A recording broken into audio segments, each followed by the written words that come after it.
Hollow Knight is a lot.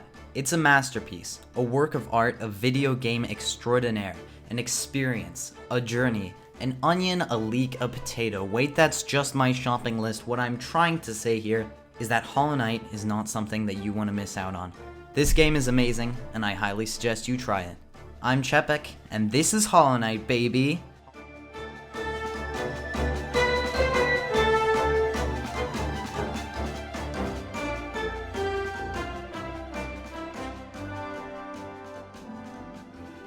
Hollow Knight is a platformer Metroidvania, which is video game snob top for you jump and upgrade your powers. It stars your character, the Knight, a lone bug on its quest to become a moderator of r/wholesome. Really though, you start off the game with little direction on where to go, but as you explore the underground caverns of Hallownest, you begin to see the story unfold. The game constantly hints at tidbits of the story through item descriptions, often shown on the loading screen, or on the lore tablets hidden throughout the map. The world of Hallownest isn't just a series of levels that you can play around it. It's its own ecosystem, filled with beautiful locales all throughout, and deep nests too. The game opens up with a short poem, and then sends you straight into gameplay. Falling from the clouds above, the vessel, the knight, the ghost, Michael, or whatever you want to call it, lands in King's Pass. From here, there's only one way to go, straight ahead. Now, it may come as no surprise to you, but I really like Hollow Knight. You know what? I'll even go as far to say that it's a better game than Roblox Emoji Simulator. Yeah, I said it. Hollow Knight is much more than just a game. It's a work of art.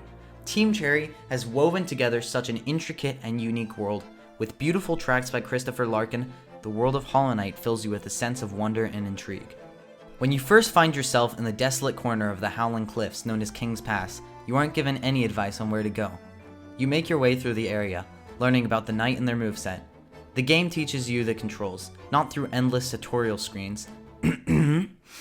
Sorry, just something in my throat right there. But through your own trial and error. After some experimentation with your movements, you make your way to a large door and break through to the lonely village of Dirtmouth, a fading town that serves as your hub location, where you meet various merchants and characters. Here, you meet the game's only semblance of a tutorial, Elderbug. He's a pretty cool dude. Eventually, you go down a well, meet Mr. Mosquito over here, die to a maggot 3 times in a row, yada yada yada, you meet a snail, fight some dudes, attempt to rid the dilapidated kingdom from a primordial mind-corrupting evil known as the infection.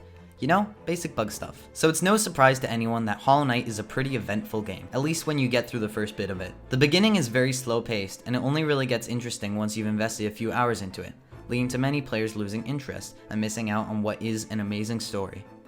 And what a story it is! Without giving too much away, your descent into the kingdom of Hallownest is not one to be missed.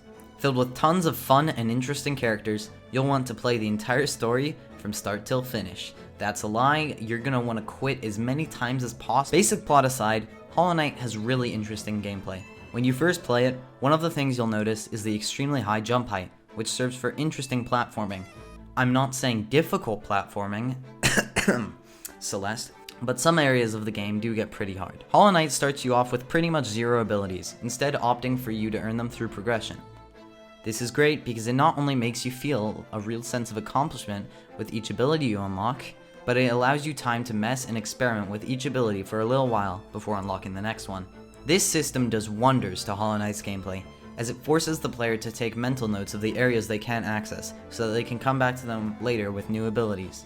Throughout the game, you unlock combat abilities, skills, spells, and charms.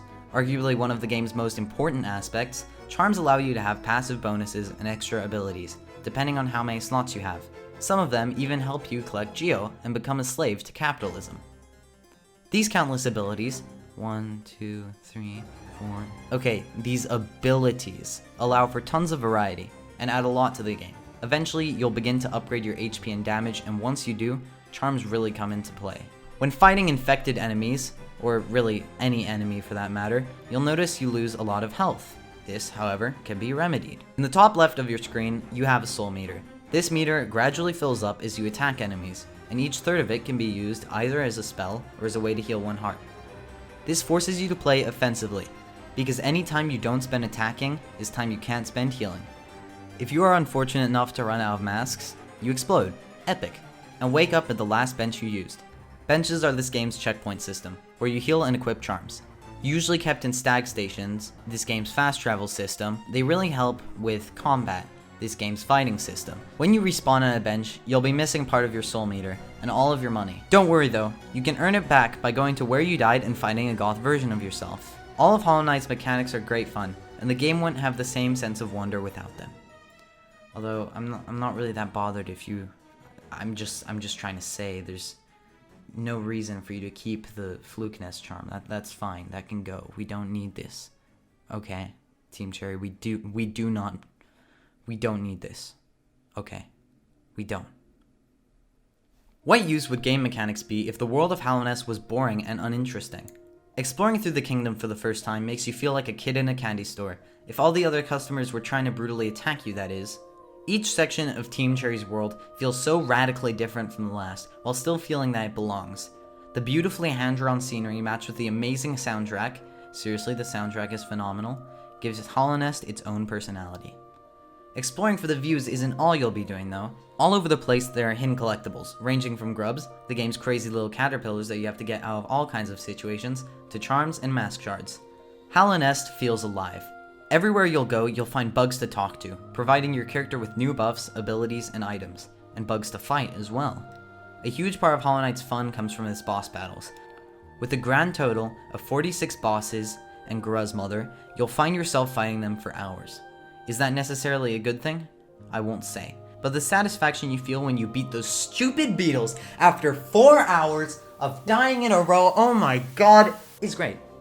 In each area, you're rewarded for going out of your way, for breaking a wall that looked a little bit off, for taking each and every path. With secrets in every nook and cranny, Hollow Nest was meant to be explored, beyond what the game required. Every player will push themselves to find everything there is to offer. At least that's what I did, and I couldn't imagine playing the game any other way. And that's just a general overview of Hollow Knight. I feel I've covered most of the spoiler-free content, and I hope you've enjoyed the video. Oh. No, not you. Not you. Not you. Hidden Dreams, the first of the game's DLC, added the option to fight a shiny dung beetle and a handsome knight of great renown.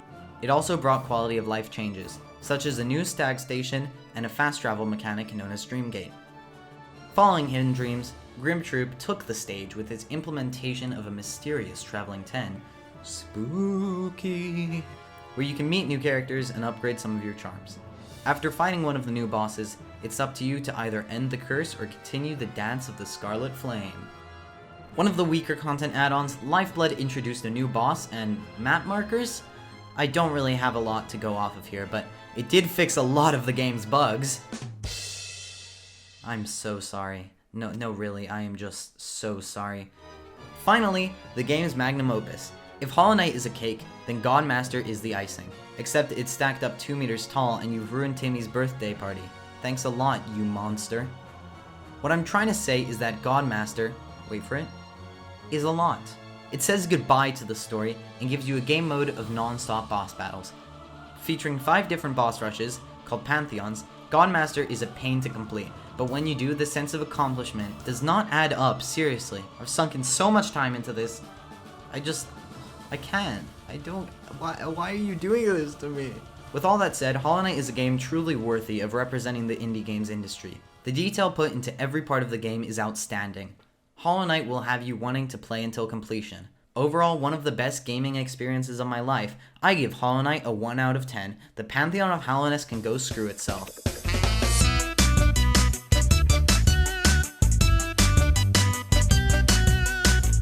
Thanks for watching the video, I hope you enjoyed it. If you did, please be sure to hit the like button, that would be greatly appreciated, as well as subscribing to the channel. Massive shout out to Mini Pretzels for recording pretty much all of the footage that you see in this video. So he'll be linked down below in the description where you can check him out. Do me a favor and do that. And I'll see you next time where I unpack a selection of nuts from my mailbox.